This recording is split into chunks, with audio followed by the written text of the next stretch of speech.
Hey everybody, Brickhouse here on a Soggy Friday, TGIF.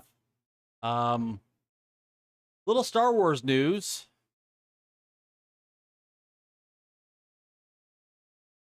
There's going to be a new Star Wars series on Disney Plus called The Acolyte.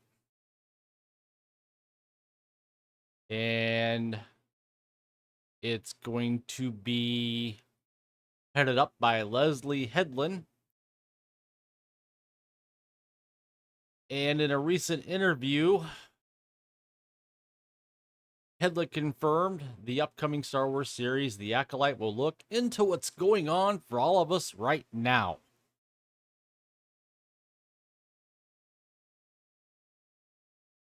I've just got to say, this is going to be a freaking train wreck. This isn't Star Wars. This is Disney Star Wars. Star Wars is dead. This is going to be the Bud Light of Star Wars. So let's dive right on in, shall we? The Acolyte creator, Leslye Headland, recently confirmed that the upcoming Star Wars series on Disney Plus will be a commentary on current American society, culture, and politics. That right there is a huge freaking red flag. In an interview with Empire Magazine that was shared to the Star Wars Leaks subreddit, Headland discussed the series, saying, "When you're doing something completely original, like we are, you want to question the status quo of the era that you live in." No. She continued, "What I think is so interesting right now is that everybody thinks they're right. The Jedi really think they're right. And George Lucas tells us that they're wrong in Phantom. They missed a huge aspect of the Dark Side Rising. That just felt like fertile ground to look into what's going on for all of us right now." Not only did Headland confirm the show will be a commentary on current American society, culture, and politics, but she seemed to imply the focus of the show being on female villains are self inserts. "When I was a young queer girl, I was just hanging out with Ursula, the sea witch from The Little Mermaid," she told the outlet. "As a queer girl growing up, if you don't identify with the heroes and the villains show up and they're all queer coded, like, you're like, yes, that's me." Headland added, "As a queer filmmaker, you're going to see some camp inevitably, but I would say that tonally, our references are darker." During an appearance at Star Wars Celebration back in April, Headland made it clear this series would be told from the perspective of the villains.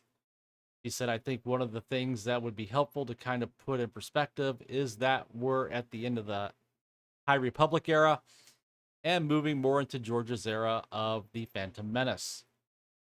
So my question became, as a fan, when I initially pitched the show to Kathleen Kennedy, which was an original idea with new characters and not connecting it to the Star Wars saga or Skywalker saga or any of the existing characters in the High Republic." Headland continued, "What I wanted it to introduce the fans to the concept to was, how do you reconcile the Jedi at the height of their power, the galaxy at the height of this age of enlightenment and peace, and who George says they become at the top of the Phantom Menace."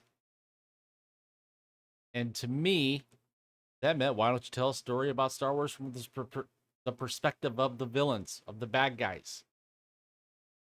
And if those bad guys are outnumbered at this point, then that means that you get this opportunity to see how the Jedi very subtly go from who they were in the High Republic and the Old Republic, and who they become by the time you're watching episodes 1, 2, and 3.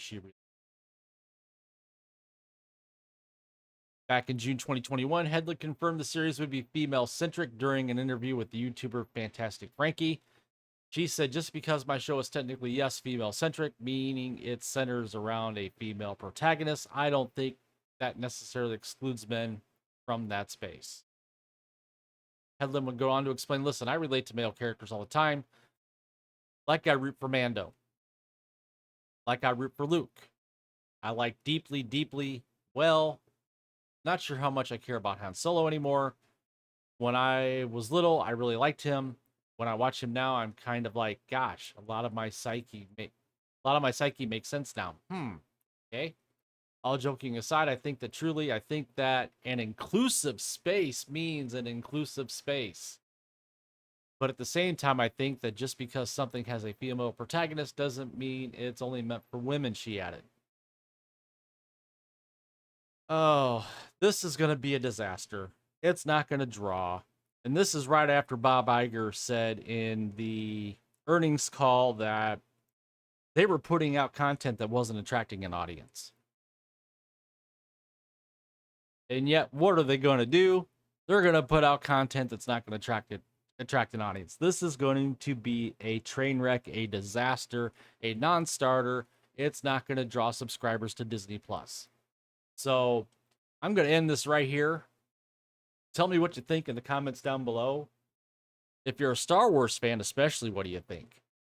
So please like this video, share, subscribe, share this video with your friends, hit the notification bell to get notified when my content is uploaded on a daily basis to here on YouTube, as well as over on Rumble and Odyssey. And as always, I thank you for watching. Thank you for tuning in, and we will see you guys later.